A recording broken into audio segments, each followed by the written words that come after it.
कशा पद्धतीने पाहतात? हो, राजन पाटील यांनी आदरणीय पवार साहेबांची काका मला वाचवा म्हणून लीन होऊन चरणावर माफी मागितलेली आहे. कारण पवार साहेब हे अजितदादाचे काका आहेत आणि त्यामुळं जर अजितदादाचा कोप झाला तर जेवढं आजपर्यंत जेवढं साम्राज्य उभा केलेलं आहे हे धुळीला मिळायला वेळ लागणार नाही.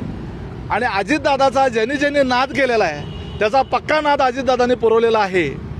हा इतिहास असल्यामुळं पवार साहेबांच्या पुढं जर अजितदादा कुणाचं ऐकतील तर ते पवार साहेबांचं ज्येष्ठत्वाच्या नात्याने आणि काका या नात्यानं अजितदादा सबुरीनं घेतील अशा अपेक्षेनं त्यांनी पवार साहेबांच्या पुढं लीन होऊन माफी मागितलेली आहे.